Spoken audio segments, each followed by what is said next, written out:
cordiales. Estamos aquí en Ciudad de México. Hemos venido al encuentro de Rafael Correa. Con él vamos a desarrollar una conversación con los tópicos más recientes de nuestra sociedad, la sociedad ecuatoriana, también tomando en cuenta este próximo agosto. Se juega mucho en las próximas elecciones. Ya no sé ni cómo decir. Bienvenido, gracias por recibirnos. Bueno, qué gusto verte de nuevo. Al menos eso te lo digo yo. Y en verdad es un gusto. En verdad es un gusto ver a los amigos. Todavía en tierra lejana. Pronto nos veremos en Ecuador cuando se derrumben todas esas infamias y cuando el voto popular pues permita recuperar la patria. Así que muchas gracias por esta entrevista y qué gusto verte de nuevo, Javier. Rafael, recordaba en uno de los festivales de cine de Ecuador, aparecías en una escena en las manifestaciones de los forajidos 2005. Lucio Gutiérrez, lo sacamos, se resbaló del helicóptero.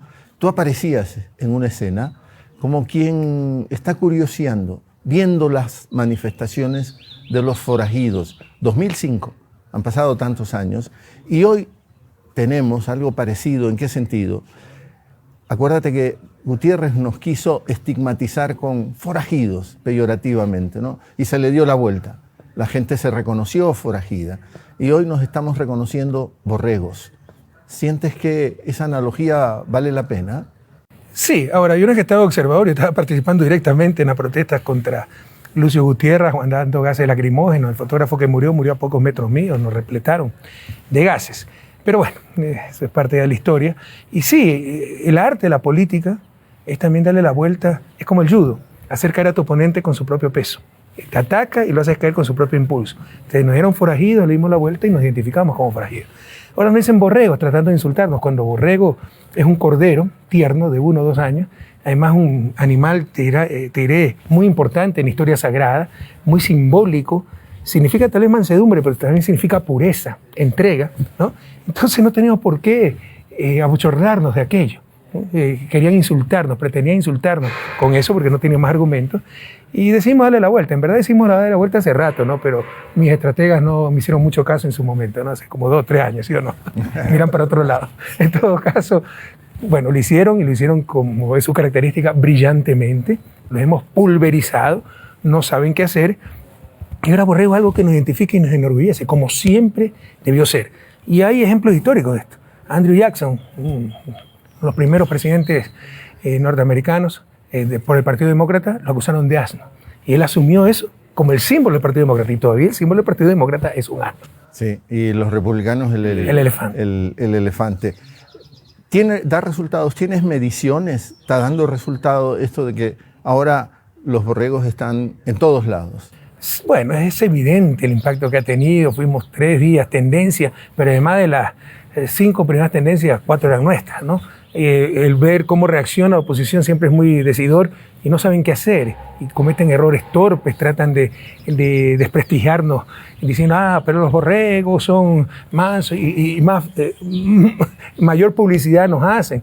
Hablan de que insultamos a nuestros militantes, dicen los borregos son ellos los que nos quisieron acusar. Cuídate de los lobos disfrazados de borregos. Sí, ese ya no saben qué decir. Y por ahí un mediocre delincuente, que un delincuente, eso demuestra la decadencia del país. Un candidato como Vicencio asumió la imagen de león, que ellos son león, no cordero. Y el león ni siquiera es un animal de nuestro continente, ¿no? Así son de mediocre. Entonces, viendo la reacción desesperada, sin tino, aturdida de nuestros opositores, demuestra, más que mediciones cuantitativas, que la campaña ha tenido mucho éxito. Rafael, dijiste, ojalá pronto nos podamos ver en Ecuador. Es un objetivo claro, es fundamental. Bueno, yo no sé si para vivir, tú sabes que mi vida está en Bélgica, mi familia está allá, pero obviamente quiero visitar mi patria, mi madre, y el logro de esto es destruir, es hacer daño, es generar tristeza, no dar felicidad. O sea, es una mediocridad y una maldad sin límites, y maldad sin límites. En todo caso, esto más temprano que tarde se lo va a derrumbar, es demasiado infame. O sea, el país ha caído en tal decadencia que acepta lo inaceptable. Sentencia por influjo psíquico, horas antes de que me inscriba como candidato, con pruebas como cuadernos, que cuando se descubren que el cuaderno es del 2018 y de que tenía apuntes del 2012 al 2016 en tiempo presente, entonces la cooperadora eficaz dice que lo hizo en un vuelo Quito-Guayaquil, o sea, 33 páginas en media hora. Y esas barbaridades, esas piedras de molino las digerimos por hacerle daño al correísmo, así han destruido la patria, hemos perdido la referencia moral, hay una decadencia total, una degradación de la democracia, de la institucionalidad, de la sociedad. Hay una degradación total. Entonces, esto no puede durar mucho más tiempo. Estas infamias se le van a derrumbar y nos veremos pronto en la patria. Tejido social destruido. Todo. En el Ecuador. La confianza mutua, Javier, que es la base del desarrollo, la base del convivir social, se la ha destrozado. Las referencias morales. Tenemos ahora una fiscal que plagia su tesis y es, ¿cómo le dicen? Impericia. Suponiendo que eso sí es cierto. ¿Te imaginas lo que está diciendo la Universidad Central, su rector del Consejo Universitario, que por unanimidad aprueba el informe? 39 votos, diciendo que no hay problema que haya plagiado porque no ha sido de mala, sino por impericia. Suponte que sea por impericia, que en verdad ha plagiado el 40% de su tesis y eso es deshonestidad. Pero precisamente la universidad está para dar pericias, pues ¿cómo puede graduar a alguien que no tiene pericia? Esa es la formación profesional. Está diciendo, ¿no?, que permite una tesis de alguien que no está preparado para hacerla. O sea que es un fraude académico. ¿Te imaginas el horror que están sosteniendo? Y no pasa nada. Tuvimos un procurador que dijo que el BID no era banco para romper la Constitución y encontrar un puesto a este tristemente célebre ministro de Finanzas, Richard Martínez. Tenemos Pandora Papers. 600 periodistas del mundo dicen Delaware es un paraíso fiscal. El Contralor dijo que no era paraíso fiscal. Tenemos INA Papers. INA Papers, que se demoraron 5 años en actuar. Tenemos los 5 asambleístas de Pachacuti, que el presidente se rasgó las vestiduras, me han pedido cargos, dinero por el voto, los demando porque yo lucho contra la corrupción. Después le retiran la demanda y empiezan a votar a favor de gobiernos. El reparto de hospitales. Un miembro del Consejo Nacional Electoral que casi crea una guerra civil diciendo que había fraude porque no se resignaban a haber perdido la elección del 5 de febrero, que permitió o indujo a que se allane el Centro de Cómputo de Revolución Ciudadana, y todo era falso, y siguen el Consejo Nacional Electoral. O sea, se han perdido las referencias, por el odio han destruido el bien más preciado de una sociedad, que es el bien moral. Tenemos todos esos casos que no han sido investigados, no se quieren investigar, pero tenemos otras cosas. Pero, Javier, no es solo que no se investiga, son evidentes y nos roban las referencias, los tratan de justificar, de ocultar por el odio, ¿no? Entonces, se pierde mucho más de lo que ellos mismos pretenden ganar, destruyendo a su enemigo político, porque se destruyen ellos mismos, destruyen a sus familias, destruyen a la sociedad.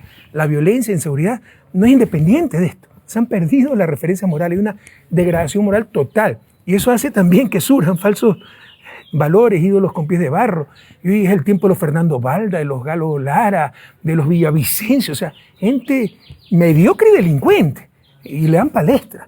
Entonces hay una descomposición social y moral total, ¿no? Pero yo te quería decir que en cambio tenemos el caso Soborno, eso sí tenemos, para juzgar y perseguir, y lo más reciente, tenemos el caso, la reconstrucción de Manabí después del terremoto, ahora también se busca que haya habido corrupción para seguir persiguiendo a la gente. Eso también tenemos, Rafael. Pero por supuesto, hay una persecución brutal todos estos años, aplaudidos por los supuestos demócratas, defensores de derechos humanos, que me criticaban a mí por autoritario, y que con toda una campaña mediática, si un general era asesinado, la culpa era de Correa, si un ex periodista moría, la culpa era de Correa. No, 10 años hemos aguantado esa campaña de difamación, mucho más de 10 años, durante mis años de gobierno y hasta ahora, ¿no? Y en esto aplauden cosas que son de las merridas a nivel mundial, que son el paradigma del lawfare a nivel mundial. Especialistas en lawfare, judicialización de la política, dicen que el caso Soborno es el paradigma. No hay un caso que reúna todas las características de persecución judicial. Ya no es abuso del derecho, es destrucción del derecho. Jueces puestos a dedo, en tiempo récord, en plena pandemia, cuando todo estaba suspendido, horas antes de mi inscripción. Con eso impidieron que el líder más importante político del Ecuador participe en elecciones, le roban la posibilidad de elegir al pueblo ecuatoriano. Es decir, reúne todas las pruebas forjadas, cooperación eficaz, totalmente ilegítima, ¿no? Absurdos, acusaciones absurdas. Me empiezan acusando de dominio de la organización, esa es la acusación que presenta la fiscal. Se les derrumba eso, porque esa es la teoría de Roxin. Teníamos un informe Roxin diciendo, ya no son brutos, esto no tiene nada que ver con mi teoría. Y en lugar de declarar mi inocencia, me acusan de otra cosa y me condenan. O sea, me empieza acusando la fiscal. No sé si entienden lo que estamos diciendo. Está claro. Me empieza acusando por dominio de una organización criminal. La organización criminal eran mis ministros y empresarios que ni conozco, ¿no? Y luego se les derrumba eso y en lugar de declararme inocente dicen, no, pero usted sigue siendo culpable porque instigó por medio de influjo psíquico esta organización criminal para que recibiera soborno. O sea, son de las merreídas a nivel mundial y es el paradigma del lawfare. Y el lawfare continúa en reconstrucción. ¿Tú has leído ese caso? Sí. O sea, primero fue el infame de Trujillo, ¿no? 400 millones se han robado y se dice cualquier cosa y ya no ellos son los que tienen que demostrar la culpabilidad, sino que uno tiene que demostrar la inocencia. Si haces un parque para embellecer Portoviejo, por decir algo, que es otra ciudad, Portoviejo es otra ciudad, ojalá que puedas pronto visitarla, dicen, pero el parque no estaba... Es que utilice todo el sentido común. Primero, ¿no? Las obras eran para reactivación, reconstrucción, pero también para precaución, prevenir. Donde se hace el parque es una zona tremendamente vulnerable, es para impedir construir en el futuro, ¿no? Entonces critican que se ha hecho el parque, que no era obra de reconstrucción, penal, sí. Juicio penal. Una carretera, no me acuerdo cómo se llama, que tampoco era parte de reconstrucción, pero sí es reactivación también. Esto aumenta productividad, recuperación productiva, generación de empleo. O sea, es la fiscalía la que te quiere decir qué tenía que construir. Y como no están de acuerdo con lo que se construyó, es penal, es especulado. ¿Te imaginas la estupidez? Pero no solo eso, para que vean el nivel de mala fe. El comité de reconstrucción eran más personas, entre ellas el alcalde de Portoviejo, Agustín Casanova. Él aprobó el Parque de la Vega, él aprobó la carretera. Pero como es aliado del gobierno, a él no lo incluyen en el juicio. Eso es descarado. Pero todo eso se aplaude porque es contra el correísmo. Ojalá nunca más volvamos a caer en tal nivel de degradación.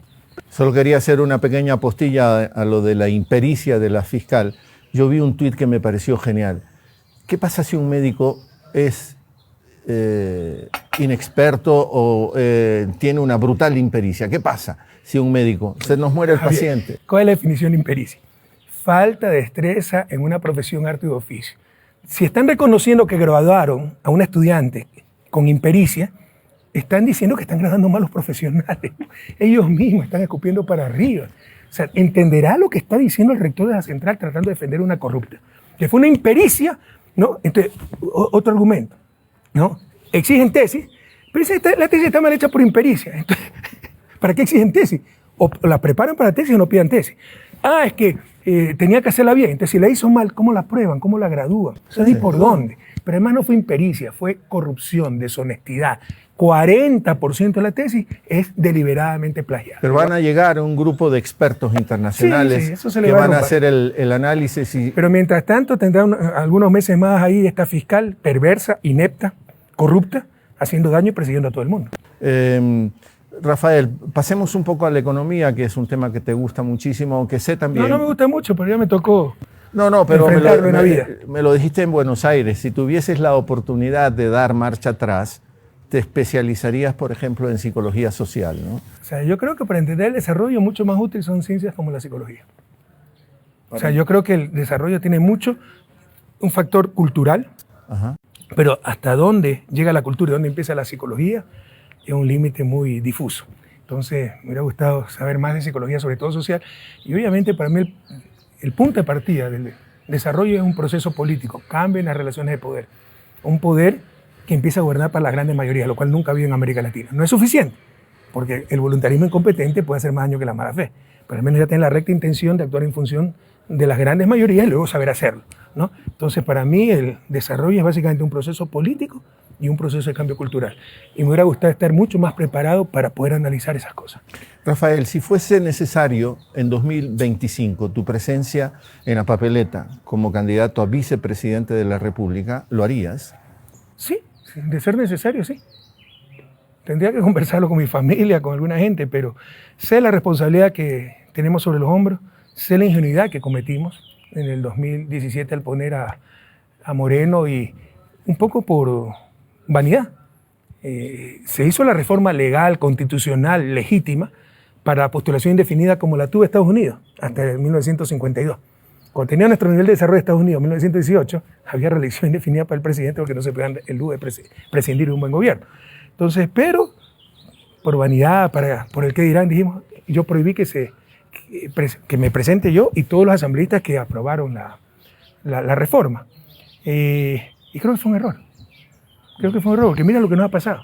Perdimos el poder y esta gente sí no tiene límites ni escrúpulos, no tiene lealtad democrática, no tiene la más mínima nobleza, el más mínimo respeto por la verdad, por los derechos humanos. Y mira, 7 años de persecución, de dolor humano, compañeros presos, reputaciones destrozadas y un país destrozado.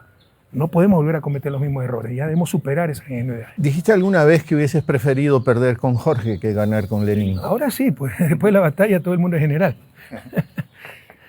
planteé que quería hablar de economía.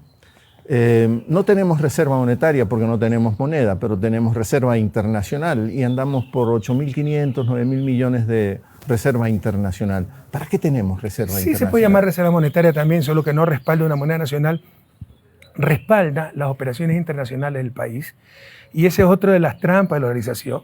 Nos quitaron la moneda nacional para que el Estado no tenga la capacidad de meterte a mano en el bolsillo porque el Estado es ladrón, entonces para defender al ciudadano, y adoptamos una moneda nacional ahora extranjera, ahora que no puede meter la mano en el bolsillo del gobierno norteamericano, que hecho de sea de paso ha inundado el mundo de dólares, ¿no? Y tiene una inflación récord del último tiempo, al menos en el último tiempo. Pero en todo caso, sí es absurda nuestra élite, pero en todo caso sí pusieron que el Estado tiene que garantizar los dólares hasta para importar Nutella. Entonces resulta que el principal generador de divisas del país, que nadie se engañe, es el Estado por el petróleo. El principal exportador se llama Estado. Tampoco es virtud del Estado, es un recurso natural no renovable, pero pertenece al Estado, pertenece a toda la República, a lo que es de todos, ¿ya? Y eso es el principal ingreso de dólares.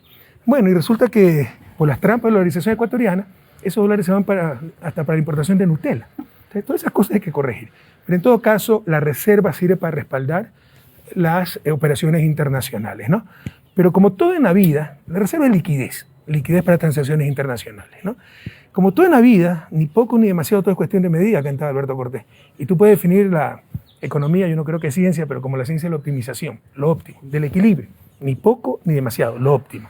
Entonces, así como no tener dinero efectivo en el bolsillo es un riesgo, no va a tener para el taxi, para llevar a tu hijo si se enfermó al hospital y se te puede morir, tener mucha plata en el bolsillo es absurdo, cuando ese mismo hijo no tiene ni para comer.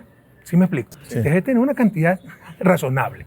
Y eso depende de las expectativas de importaciones y tantas cosas, ¿no? Evidentemente, la reserva es exagerada, absolutamente mal asignada en el extranjero financiando a Suiza. Y obviamente ese dinero en el país serviría para la reactivación económica. ¿Por qué no lo hacen? Podemos seguir conversando de aquello. Pero nos dicen, nos están también trampeando, ¿no? Desde el punto de vista intelectual, que le han puesto tal cantidad de candados que no vamos a poder hacer nada. Sí, una serie de reformas legales pegándose ellos mismos el tiro en el pie para que esos dineros estén inmovilizados. Convirtieron al Banco Central. ¿Cuál es la definición de banco? Capta ahorros y te presta. Sí. Y no es que tiene esa plata físicamente, es contable, ¿ya? Y con el mecanismo depósito-crédito se genera dinero. Esa es la definición de banca y se fundamenta, al igual que en el siglo XVI y XVII, cuando se iniciaron los primeros bancos, igualito que hace siglo, en la confianza de que no todo el mundo al mismo tiempo va a retirar su dinero. Esa es la base del sistema bancario, hasta ahora, ¿ya? Entonces, esa es la razón de ser de los bancos. Al Banco Central le quitaron su capacidad de ser banco, lo convirtieron en alcancía. Tenga, guárdeme la plata. Y eso es terrible ineficiencia económica que nos está costando lágrimas de sangre. Son principales factores para la recesión, para la falta de empleo y las consecuencias de aquello como la migración. 2008. Entonces, son por las reformas que ellos han hecho. Hay toda una economía, no es solo torpeza, hay toda una economía política detrás de eso que la podemos conversar más adelante. Yo recuerdo 2008, cuando Ecuador superó, casi sin sentir la sociedad, la crisis de los de las hipotecas. ¿Por qué? Porque el Estado actuó creando esto que ustedes llaman el contraciclo. El Estado era el gran inversor, generaba mucho empleo, generaba muchos recursos, ponía plata a circular en la sociedad. Eso aparentemente es técnica económica, ¿no? ¿Se puede hacer eso ahora? ¿Se puede tomar esa reserva internacional y empezar a reactivar a Ecuador? Te decía que ellos mismos se pararon el tiro en el pie con todas sus reformas legales y convirtieron al Banco Central en alcancía central, lo cual es un gran absurdo. O sea, lo que te están diciendo es que el Banco Guayaquil, ¿ya? Si presta, ¿no? Si recibe depósitos, los tiene que guardar, no puede prestar porque no es plata de ellos. Eso es lo que están haciendo con el Banco Central. Y de esa reserva, que estaba en 9.000, ha bajado porque se las ha derrumbado la producción petrolera y con la exportación petrolera, y estamos perdiendo reservas. De esos 7.000 millones, unos 3.000 millones son depósitos del propio sector público. Plata del Estado, ni siquiera plata privada. Aunque la plata privada también se podría técnicamente manejar, pero ni siquiera hablemos de eso, sino la plata del propio Estado, y la tienen financiando a Suiza. Entonces, te decía que era un tiro al pie, pero no necesariamente, también hay economía política, la razón de ser políticamente de esto. ¿Y cuál es? Primero, garantizar deuda externa, que la tienen ellos mismos. Y segundo, debilitar todo lo público. Si el Banco Central no le puede prestar al gobierno central, como lo hacía mi gobierno, o el gobierno central tiene que gastar menos salud, menos educación, menos inversión pública, o tiene que prestar al sector privado, a los bancos, o al sector externo, ¿no? Pero sobre todo al sector privado. Entonces, darle todo el negocio al sector privado y debilitar lo público. Esa es la economía política detrás de esto, y algunos aplauden su propia desgracia. Y con respecto a la inversión pública, nuestra clase empresarial, entre comillas, con las honrosas excepciones siempre, es tan miope que sataniza todo lo público. Oye, un carretero, inversión pública, ¿atrae o espanta inversión privada? Atrae. Mejor energía, ¿atrae o espanta inversión privada? Mayor seguridad, ¿atrae o espanta inversión privada? Entonces ni siquiera entienden que ellos mismos están cavando su propia tumba, destruyendo al Estado. Como hemos visto niveles inimaginables de perversidad, ¿podrían también empezar a usar esas reservas para dejar la caja vacía al gobierno que viene? Bueno, ellos mismos pusieron 10.000 cerrojos, como tú bien dices. Te sería ilegal si lo empiezan a hacer. Hay que hacer reformas legales y no tienen bueno, no hay asamblea, tendrían que mandar un decreto de ley urgente, que urgente no tendría nada. Entonces, eso tiene que pasar por el legislativo. Lo que tampoco entendemos en el Ecuador es lo que dijiste también hace poco. Si hay inversión pública, la economía empieza a moverse, ¿no? Y vamos sorteando los problemas de la inseguridad, que está a niveles brutales, ¿no? Tú vienes de Centroamérica, antes mirábamos peyorativamente a Centroamérica por los niveles de muertes por cada 100.000 habitantes. Nosotros estamos llegando a esos niveles. ¿La economía puede ayudar a encontrar mayor seguridad social? Pero por supuesto, pues. La seguridad no es solo darle más pistolas, balas a la policía, pues es desarrollo humano. Cuando tú tienes empleo, cuando los jóvenes tienen futuro, ya no van a entrar tan fácilmente, al menos en las bandas.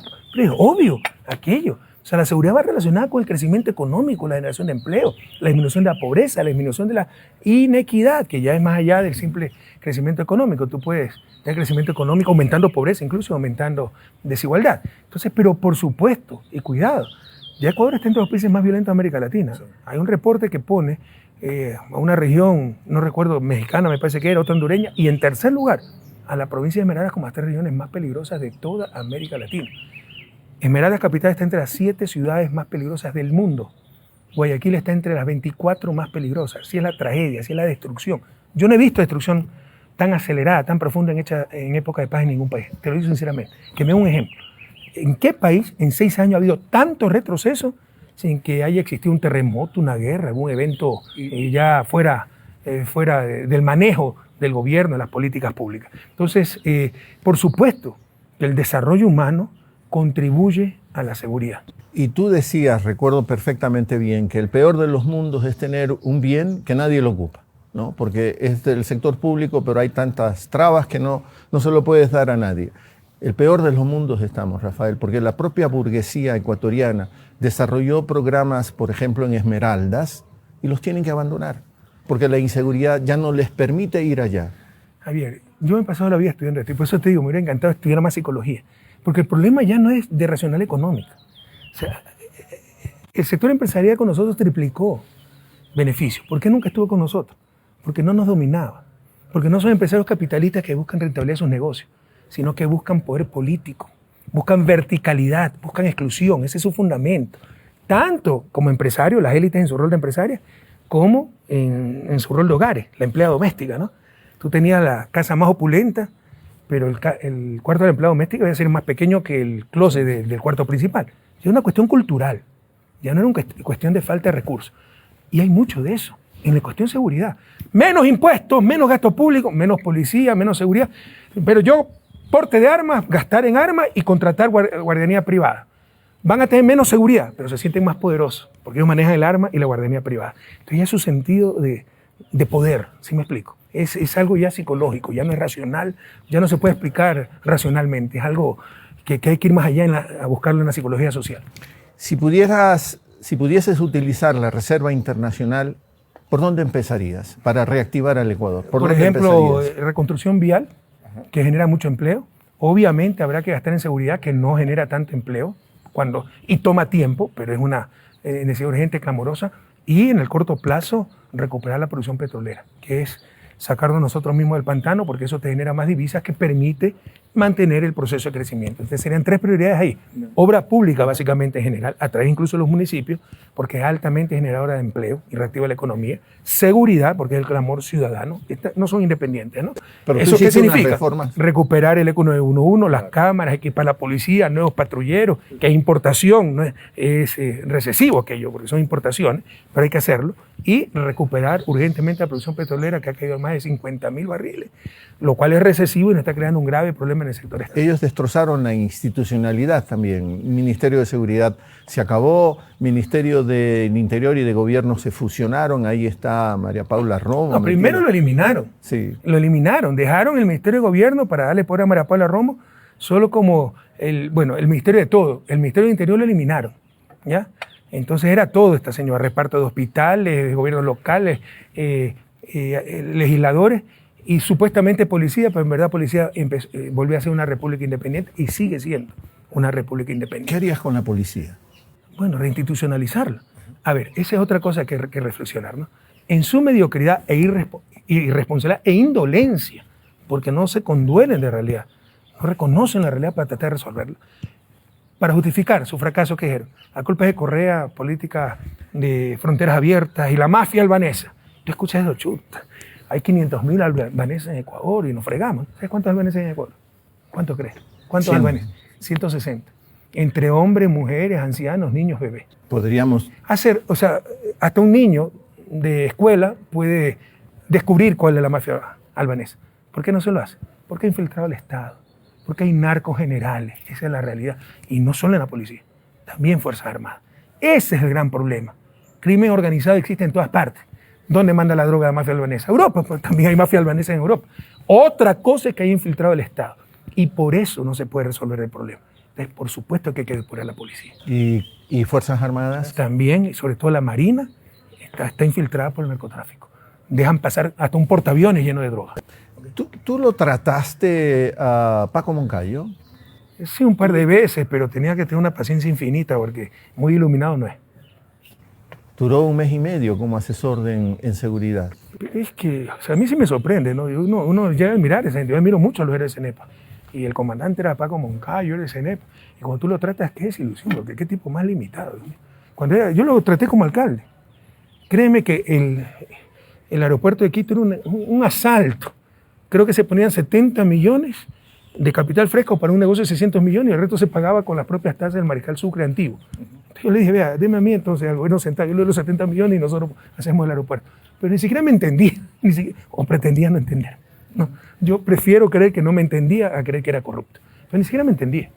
Rafael, yo también quisiera hacer unas inflexiones en determinados temas que he intentado tratarlos contigo a lo largo del tiempo, ¿no? Por ejemplo, hemos tenido este incidente con las manifestaciones del orgullo gay. Yo no me voy a enfocar en el tema de la homosexualidad y el derecho que tiene todo el mundo a hacer lo que quiera, siempre y cuando no afecte al de al lado, ¿no? Pero es también un problema de espacio público. A mí lo que me perturba en cuanto al problema que se dio entre el municipio de Guayaquil y estos colectivos es que no se trabaja con un concepto bien elaborado del espacio público. ¿Tienen o no tienen derecho a usar el espacio público esos grupos? Tienen derecho a usar el espacio público respetando los derechos de los demás. Me pareció razonable la postura del municipio. Miren, les damos para marchar a tal lugar, pero no Malecón y no Octubre, que son 2 arterias. Yo he estado en la marcha de orgullo gay, he coincidido en Guayaquil, pero ¿por qué no se puede circular. ¿Por qué pueden marchar otros ahí? Esa es la gran cuestión. Vamos a ver si en el futuro son consistentes. Y ahí veremos si fue auténtica o no la postura del municipio. Porque como bien argumentaron algunos en redes, tampoco hay que dar entonces permiso para la procesión de Cristo del Consuelo. Y tienen toda la razón. Y además... O sea, debe haber la misma regla para todos, si somos sinceros. Es que no todos estamos iguales tampoco, Rafael. Porque cuando eres parte de un grupo que ha sido menospreciado, castigado, tratado como se ha tratado a todos esos grupos, tienes que darles alguna protección adicional. Tienes que darle ciertas políticas adicionales. Cuando yo era joven, soy guayaquileño como tú. ¿Tú no te acuerdas? Sí, todavía me acuerdo. Claro, yo jugaba fútbol con Matusalén. Con Francisco Orellana. Sí, con Francisco de Orellana, con un montón. Hubiese sido lindo con Eloy Alfaro, pero bueno. Cuando yo era joven, Parque del Centenario, pasaba alguien de otra diversidad, de otros grupos, oye, era martirizante para esa persona. Lo agredíamos, se lo agredía. Han sido grupos pésimamente tratados, estigmatizados por la sociedad, y hay que tener muchísimo más cuidado con ellos. En ese sentido, no privilegiarlos, pero hay que hacer algo para resarcir todo esta política sistemática contra ellos. Yo estoy totalmente de acuerdo. Han sido víctimas, hay que reparar esa injusticia de siglos. Nosotros tenemos una formación machista, homofóbica. Sí. Nos encantaba hacer chistes sobre homosexuales, lesbianas. Todos nos formamos así, ¿no? En Guayaquil. Yo creo que he cambiado profundamente y no totalmente. Mis hijas siempre me critican, pero... Tienes hijas feministas. Sí, ¿no? pero bueno, en este proceso, pero sobre todo cuando empecé a reunirme, fui el único presidente que me he reunido, tengo hasta ahí las placas, con los grupos LGBTI. Yo recuerdo a ellos cada 6 meses. En Carondelet los Y recuerdo. créeme, hemos almorzado todo eso y créeme que hemos llorado juntos también. Y cuando he visto esas madres de homosexuales contando todo su sufrimiento, he dicho, y me he reprochado a sí mismo, no hay derecho a hacer bromas, no hay derecho a nada. Exacto. ¿ya? Y por supuesto que hay que reparar esa injusticia. Pero yo sí creo también que cometemos un error muy frecuente, que una cosa es reparar la injusticia, otra cosa es creer que las víctimas están por encima de los no victimizados. Lo mismo pasa con el mundo indígena. Han sido víctimas. Pero eso no significa que estén sobre los no victimizados, que tengan las respuestas antes de saber las preguntas, que sean el modelo buen vivir, que tengan derecho a bloquear carreteras, a imponerte su forma de vida. Entonces hay que hacer lo correcto, reparar la injusticia. Con los grupos LGBTI hay que reparar esa injusticia, hay que superar la discriminación. Pero si hay que respetar el espacio público, todos lo debemos respetar. Yo en particular, para mí es inocuo, ¿no? Pero no entiendo bien la marcha del orgullo gay. O sea, Sí, ¿por pero qué? yo tampoco... Es una sobrereacción a toda la opresión que tuvieron. Pues no le veo mucho sentido. O sea, también entonces vamos los heterosexuales a hacer la marcha del orgullo heterosexual, ¿no? Pero yo lo que creo es que hay que hacer lo correcto. Reparar esa discriminación de siglos, reparar la injusticia, reparar a las víctimas de tanta exclusión, pero hacer lo correcto. Y, por ejemplo, dentro de lo correcto es respetar el derecho de los demás, ocupando adecuadamente el espacio público. Yo entiendo que, por ejemplo, hay otras prácticas religiosas que tienen problemas frente a la desnudez del cuerpo, ¿no? Está bien y hay que ser respetuosos frente a eso, pero cuando con la acción de protección la marcha de todas maneras se va a dar, pero ahora hay una prohibición de que no haya niños en esa marcha. Y yo digo, ¿por qué? ¿Por qué? ¿De qué manera ofende esa marcha a niños o a niñas? ¿Por qué esa prohibición? Yo creo que es discutible. ¿Tú has visto las marchas de orgullo gay? Sí. Sí, hay algunas cosas que respeto, pero no comparto, ¿no? Y que sí me parece que para un niño en formación podría ser perjudicial, ¿no? Eso no lo entiendo, Rafael. Bueno, hombres vestidos de mujer, extravagantemente, bailando, semidesnudos, no creo que sea un buen ejemplo para los niños. No me voy a poner a juzgar, ¿ya? Con tal de que no le hagan daño a nadie, sean felices, sean auténticos, pero tampoco que influencien a los niños. Yo creo que sí hay que proteger a la niñez sobre ciertas cosas. No, a mí me parece muy respetable esta formación moral que tienes, ¿no? Es que, mira, yo creo que esta es una trampa en que caemos la izquierda, porque son las cosas que nos desunen. Cuando hay cosas que nos unen, como la injusticia socioeconómica, que fue la razón de ser de la izquierda, todavía hay explotación, pobreza, retraso, su desarrollo, y siempre empezamos por lo polémico, y eso nos desune. No, pero yo te puedo decir también que hay mujeres, te puedo citar a Soledad Angus, abogada, a la que respeto muchísimo, y que ella dice, yo estoy en desacuerdo, incluso con Luisa, contigo, en estos temas, pero estoy absolutamente con la Revolución Ciudadana y su plan de justicia social. Empecemos por ahí entonces. Es claro, y ella empieza por ahí. Ella lo privilegia eso. Ella dice... Esa es la postura inteligente de los progresistas. Sí, pero también... Y sigo a Soledad en Twitter. Pero ella también dice, ya no quiero que me sigas cacheteando, ¿no? Con este conflicto medio torpe que se creó frente a la marcha del orgullo, ¿no? Ya, eso puede distanciarme. Pero ¿quién los cacheteó a quién? ¿Quién cacheteó a quién? No entiendo. Porque la postura del municipio me pareció razonable. Ahora, habrá que ver, tendrá que verificarse. Porque si es por ordenamiento del espacio público, tendrá que tener el mismo criterio con todas las marchas. Entre ellas las marchas católicas. Yo soy católico, pero no puede haber excepciones. Mira, yo soy sándwich. Porque por tratar de hacer lo correcto no te quiere ninguno de los lados. Entonces, tú sabes que la jerarquía católica no me quiere y yo soy católico pese a los obispos ecuatorianos. Has empezado a decepcionarte de la jerarquía Cada vez católica. soy más dudante y menos creyente por esta gente, ¿no? Mira que apoyaron a la fiscal pese a la persecución, al atentado a derechos humanos, a la difamación. Terrible la actitud. Otra cosa es el Papa Francisco. Yo nunca como presidente fui un Te Deum. Tedeum significa una misa de acción de gracia. Sí. ¿Por qué como presidente, como todos los domingos iba a misa como ciudadano, pero ¿por qué como presidente hubiera un Tedeum si yo dirijo un Estado laico? Claro. Si voy al Tedeum tengo que ir al oficio de los evangélicos, de los mormones, de los testigos de Jehová. Pero no se entiende. Entonces te odian los obispos, la jerarquía católica. Nunca senté un obispo en la mesa directiva, un cardenal, nunca. ¿Ya? Porque si lo siento a él, tengo que sentar al pastor evangélico. Coherentemente laico, ¿no? Incluso a los representantes de los seglares, de los ateos, me explico, a todos los sectores, ¿no? Pero nunca se entendió eso. Entonces me odian los unos, me odian los otros por tratar de hacer lo correcto.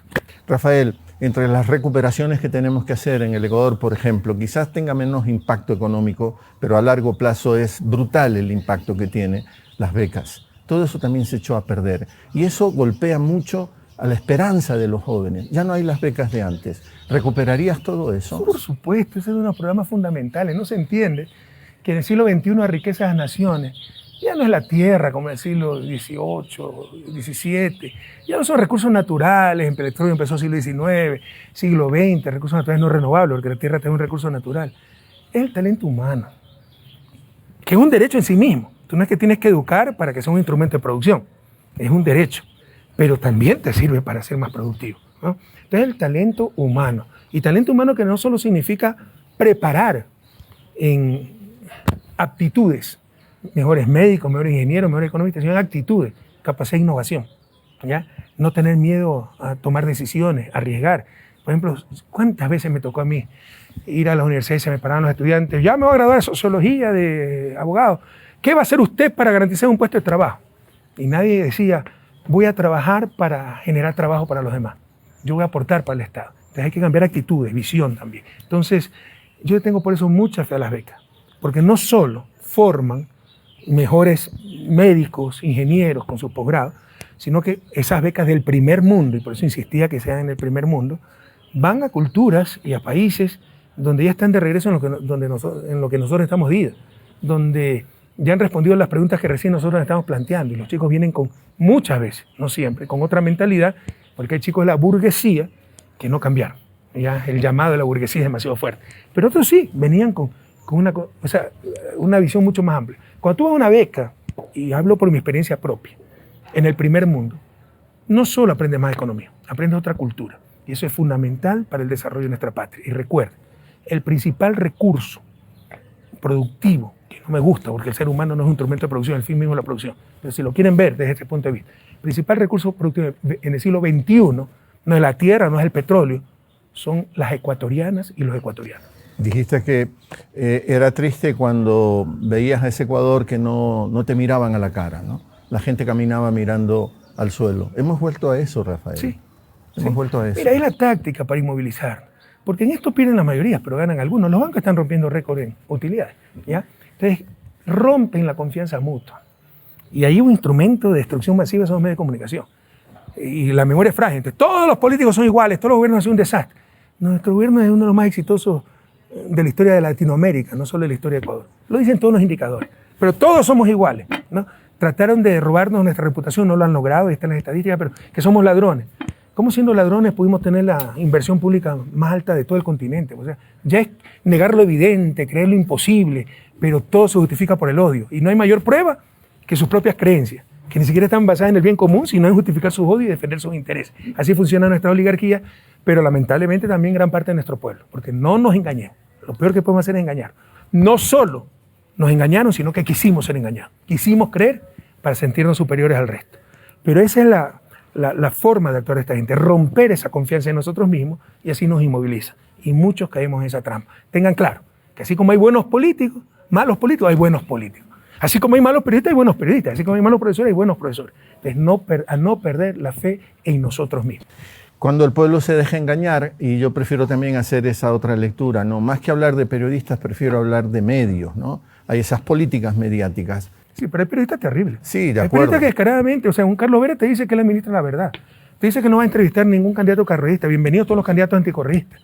Y le permiten, ¿dónde están las reglas deontológicas y todas las tonterías que siempre hablan? La autorregulación, ¿dónde está Fundamedio? Es una hipocresía institucionalizada. La canallada mediática es decirle a la gente que hoy está mejor que antes, ¿no? Eso, y claro, la gente puede, si consumes todos los días esos mensajes. Lo de la fiscal, ¿no? Un informe de la central sería una vergüenza para una escuela primaria decir que no es plagio, es impericia, ¿no?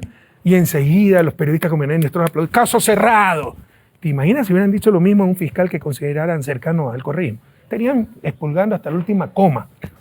Es una hipocresía, una doble moral terrible, una falta de honestidad intelectual, profesional. O Boscan, lo siento mucho tener que citarlo a él, o Boscan diciéndonos antes de la universidad, antes de cualquier otra institución, él diciéndole a la sociedad ecuatoriana que ha habido solo 3-4% de plagio, porque él ya corrió el programa. Además, eso te demuestra ignorancia, porque esos programas revisan lo que está digitalizado, no lo que no está digitalizado. Y la mayor parte de los trabajos ecuatorianos no están digitalizados. Así que demuestran una supina ignorancia, demuestran irresponsabilidad. Pero bueno, este es un drama que tenemos también en el Ecuador, los medios, ¿no? Y así es un drama. No, pero es el drama. Con esa prensa nunca tendremos ni desarrollo ni verdadera democracia, porque democracia, un componente fundamental son elecciones libres, un componente fundamental de la libertad es la verdad.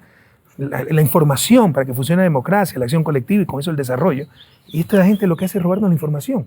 Lo que hace, bueno, nos da información, pero no verídica. Sí. Es decir, lo que hace es manipular, no informar. Pablo Iglesias dice, y tú lo conoces, es tu amigo, dice que ese es el verdadero escenario. Ahí es donde se tienen que dar las más grandes batallas. No es un detalle adicional, es el problema. Sí. Con la prensa que tenemos, no tendremos democracia en América Latina. Es un problema planetario, sí, pero mucho más grave en América Latina. Yo vivo en Europa, Estados Unidos. Sé los vicios de la prensa en esos países.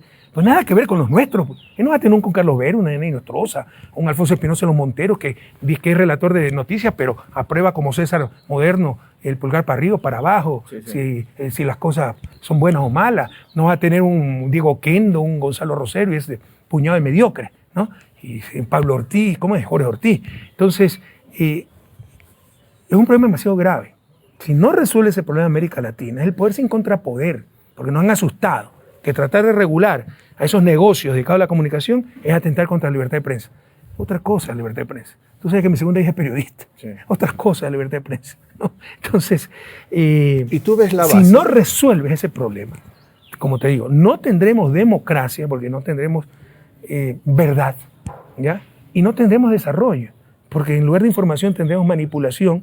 Y para tomar adecuadas decisiones de acción colectiva fundamentales para el desarrollo, necesitas información verídica. Y porque no se ve al otro, sino que se intenta aniquilarlo. Siempre hay que intentar aniquilarlo. Y eso es el instrumento. Nosotros no enfrentamos a la derecha, enfrentamos a sus medios de comunicación, que nadie se engañe. Pero no es cuestión de izquierda o derecha, es cuestión de valores fundamentales, la verdad. O sea, si le ganamos el 20 de agosto y vamos a una constituyente, ¿ya? O si no se hace la constituyente, vemos cómo se puede hacer la reforma. Yo creo que es una reforma constitucional en poner a la verdad como un derecho fundamental, que nadie te lo puede robar. ¿Sabes lo que es robarte la verdad? Engañarte, para votar por el peor, para hacerte odiar a alguien a quien conoces. Te están destrozando como persona y están destrozando nuestra vida comunitaria. No es cualquier detalle, es el detalle. Tema ambiental, vamos terminando, Rafael. La derecha... Yo creo que la verdad es un derecho humano y se cumple 75 años en la Carta de Derechos Humanos de Naciones Unidas. Yo creo que hay que incluirlo como un derecho humano. Coincido plenamente contigo. Yo creo que la verdad es un derecho humano. Y así como cuando te asalta un policía, el encargado de garantizar tu seguridad, es doble crimen. Cuando la verdad te la roba un periodista, el responsable de ser guardián de esa verdad es doble crimen. Y han terminado muy prepotentes, muy engreídos, lo que tenemos, ¿no? como grave problema que en el Ecuador. Se jactan. Yo he conversado con periodistas. Oye, ¿cómo permitieron todo eso? Y usted espera que lo defendamos después de 10 años de criticarnos. O sea, resulta que han defendido la verdad cuando les conviene. ¿Dónde están las normas deontológicas? Si fuera cierto, ¿no?, que lo hemos perseguido. ¿Dónde están las normas deontológicas? ¿Dónde está todo aquello? Son descarados. Bueno, Boscan acaba de decir que también ellos son los culpables, ¿no? Cuando les conviene, pues cuando tienen chuchaqui moral, como lo dijo Andrés, ¿cómo se llama Andrés Carrión? Pero cuando ven una crítica externa a ellos, se unen todos, un espíritu de cuerpo brutal para defender sus intereses. Ya no nos engañemos en eso. Peor que Fuerzas Armadas, entonces. O sea, yo nunca he visto tanto espíritu de cuerpo, que es una fuente de corrupción, como en el periodismo. Quería hablar del tema ambiental para ir cerrando esta conversación, agradecerte siempre, ¿no? Encontrarnos aquí en México, clima agradable hoy muy día, agradable, ¿no? La derecha tiende, que no siempre es así, tú lo sabes muy bien desde las ciencias sociales, tiende a no hablar de los temas ambientales y le deja todo ese espacio a la izquierda. Así que para la izquierda es una enorme responsabilidad hablar de los temas ambientales. El otro día conversaba con Augusto Tandazo, que tiene una enorme experiencia en el sector petrolero, aunque él no es ingeniero ni nada de eso, pero tiene una enorme experiencia, y me hablaba del Yasuní. Es uno de los pozos más importantes. Ya se hicieron ciertas inversiones, ya se entró al Yasuní, y si ha habido algún impacto ambiental, ya se lo hizo. Retirar todo eso es multiplicar el impacto ambiental. Él dice, no se puede prescindir de lo que significa el Yasuní por lo que puede generar, ¿cuánto? 44.000 millones, 46.000 millones de dólares. Las estimaciones van las más conservadoras de 18.000 millones, las más optimistas hasta 90.000 millones. Depende también del precio del petróleo y obviamente la cantidad de reservas. Y además un pozo, cuando lo desarrollas, te puede sorprender. Tú calculaste antes que tenía, por decir algo, 1 millón de barriles de reserva. Entras y no tiene 1 millón, tiene 10 millones y muchas veces ha pasado. Ahora, si la izquierda habla de tema ambiental, si los jóvenes, hombres y mujeres, quieren también hablar de tema ambiental, ¿cómo combinar estas dos cosas? Primero, si hay ecologismo de derecha, el capitalismo verde, que la solución puede venir del mercado, que los cupos y que tal la tecnología, pero obviamente por definición primero están sus negocios. Si el cuidado del medio ambiente contradice sus negocios, prevalece el fin de lucro. Y estos bienes públicos, como los bienes ambientales, el mercado los trata terriblemente mal. Hay que tener otra lógica, la lógica del bien común, no la lógica del fin del lucro. Y esa lógica normalmente la tiene la izquierda. Por eso el discurso ecologista se lo asocia más con la izquierda, sí. Pero si hay ecologismo verde, capitalismo verde, ¿no? O intenta ver. En todo caso, mira, lo del Yasuní es una gran trampa. Pusieron esa consulta para generarnos ruido, para perjudicarnos y muestra la gran irresponsabilidad que tiene. Primero, la consulta te la proponen como el Yasuní. En verdad es un bloque. Hay otros bloques en el Yasuní, ¿no? Segundo, que se explotan de los años 90. Los ecosistemas no conocen fronteras. Del otro lado de la frontera, en Perú, están hace rato explotando el Yasuní, destrozando el Yasuní y con pozos oblicuos para robarnos nuestro petróleo. Y somos los tontos útiles nosotros en querer pararlo el Yasuní. Tercero, le hacen creer a los jóvenes, porque las principales víctimas manipulados son los jóvenes, que es el petróleo o la selva. Es 18.200 millones anuales de ingresos que se requieren para profesores, para policías, para medicinas, para libros, para carreteras, para hidroeléctricas, para tantas cosas. O 250 hectáreas entre 1 millón de hectáreas, pero 200 jóvenes queridos. 250 hectáreas, 1 millón de hectáreas, yo que tengo que ver con las transnacionales. Nosotros siempre hemos luchado por el bien común. Hemos creado la constitución más verde de la historia de la humanidad. Y esto nos va a dar clase a nosotros de responsabilidad. No quiero ser soberbio, pero esta gente nos va a dar a nosotros las clases de ecologismo y responsabilidad con la naturaleza. No se deben engañar. Estamos hablando de 0.25 por mil. 0.25 por mil del Yasuní. No es el Yasuní o el petróleo, es 250 hectáreas de 1 millón de hectáreas del Yasuní o 1.200 millones de dólares anuales y en total de 18.000 a 90.000 millones a través del tiempo para el desarrollo del país. Entonces, queremos tener verdadera democracia. Debemos decir la verdad, toda la verdad y nada más que la verdad de dar información completa. Esa consulta de Yasuní, una gran novelería, es una gran manipulación y como siempre, haciendo de harakiri, asumiendo responsabilidades que no son nuestras porque sí, la conservación del único planeta que tenemos es una responsabilidad compartida, pero diferenciada. No somos ni de lejos los más grandes contaminadores del planeta y todavía tenemos que resolver problemas del siglo XIX como niños que se nos mueren de diarreíta y esos recursos del petróleo son necesarios para todo aquello. ¿No te parece una contradicción capitalismo y ambientalismo? Para mí sí, sobre todo capitalismo liberal, mercado. El mercado es un caso particular si es que funciona, que son los bienes privados, sin rivalidad en el consumo, ya por gusto me busca porque empiezo a dar clase de economía, y con capacidad de exclusión. ¿Qué significa rivalidad? Que mi consumo excluye el tuyo. ¿Ya? Y si yo como una manzana, tú no la comes. Pero si yo utilizo un software, tú lo puedes utilizar. Sí. Y no perjudica en absoluto. Entonces no tiene rivalidad. Y esos bienes, mientras más gente lo utilice, mejor. ¿Ya? Entonces ese es el conocimiento. Eso sí lo privatizan, porque lo producen ellos. Los bienes ambientales sí tienen rivalidad. Contaminar significa que tú respiras menos aire puro. Pero los bienes ambientales no tienen capacidad de exclusión. Entonces tienes que hacer técnicamente. La manzana, si es mía, puedo impedir que tú lo utilices. ¿Cómo impido que respire el medio ambiente? Hay que firmar protocolos como el de Kioto, ¿ya? Y nos lo firman, ¿no? Sí. Pero lo mismo es para el conocimiento, pero ahí sí te obligan a firmar derechos de propiedad intelectual, te mandan preso si es que copias un software, etc. porque son ellos los que producen el conocimiento. Sí. Todo es economía política al final del día. Entonces, el mercado, por supuesto, que trata muy mal estos bienes que se llaman bienes públicos puros. Bueno, el medio ambiente ni siquiera es un bien público puro porque tiene rivalidad. Bienes de libre acceso. Los bienes de libre acceso no tienen precio de mercado, entonces el mercado no lo va a poder tratar bien. Y se requiere acuerdos institucionales, decisión política que no la tiene. Ahora, en el tema ambiental yo considero que el problema está en el consumo, Rafael. Es tan alto el nivel de consumo, es tan alto el parque automotor para una sociedad relativamente pequeña como la ecuatoriana, que el problema está en el consumo desde mi punto de vista. Sí. Tendríamos que empezar a controlar el consumo para tener mejores resultados ambientales. Sí, el avance tecnológico ha disminuido el consumo per cápita, el impacto ambiental por cuestión de consumo y producción, pero el crecimiento ha sido tal del consumo y la producción, que es lo que se llama el efecto ingreso, te da más ingreso, mayor consumo, ha dominado el efecto sustitución, sí. Los efectos del avance tecnológico, y son los países más ricos los mayores contaminadores. Europa en eso es un ejemplo. Europa, no sé cuánto estará en población, 6-7%, estará 8-9% de las emisiones. Per cápita, el país más contaminador del planeta se llama Estados Unidos. En términos absolutos, el país más contaminador se llama China. Yo creo que tú tuviste una experiencia con la iniciativa Yasuní, que apenas recaudó $13 millones. Tal vez algo más, sí. Yo creo que se adelantó a su tiempo, ¿no? Y fue malentendida o no la quisieron entender, pero tenía perfecta lógica. Ya lo hace Kioto. Kioto te compensaba, ¿no? O lo hacía Kioto, ¿ya? Por no cortar el bosque. Te compensaba por sembrar bosque, porque ayuda a purificar el aire. Pero el bosque en pie, para evitar que lo talen, te lo compensaba. Te pago para que no tales el bosque, piensa que tienes derecho a talar. Es perfectamente análogo a te pago para que no saques el petróleo, tienes derecho a sacarlo, pero para que no lo saques y no contamines. Entonces tenía una lógica perfecta, pero no lo entendió el mundo, no lo quiso entender. Eran las ENES, ¿no? Creo que se llamaba emisiones netas evitadas. Emisiones netas evitadas. Eso significa, en el caso del bosque, significa limpiar el medio ambiente, en el caso de no cortar el bosque, para que limpie el medio ambiente, no extraer el petróleo para evitar ensuciar el medio ambiente. En términos netos es lo mismo, limpiar a no ensuciar.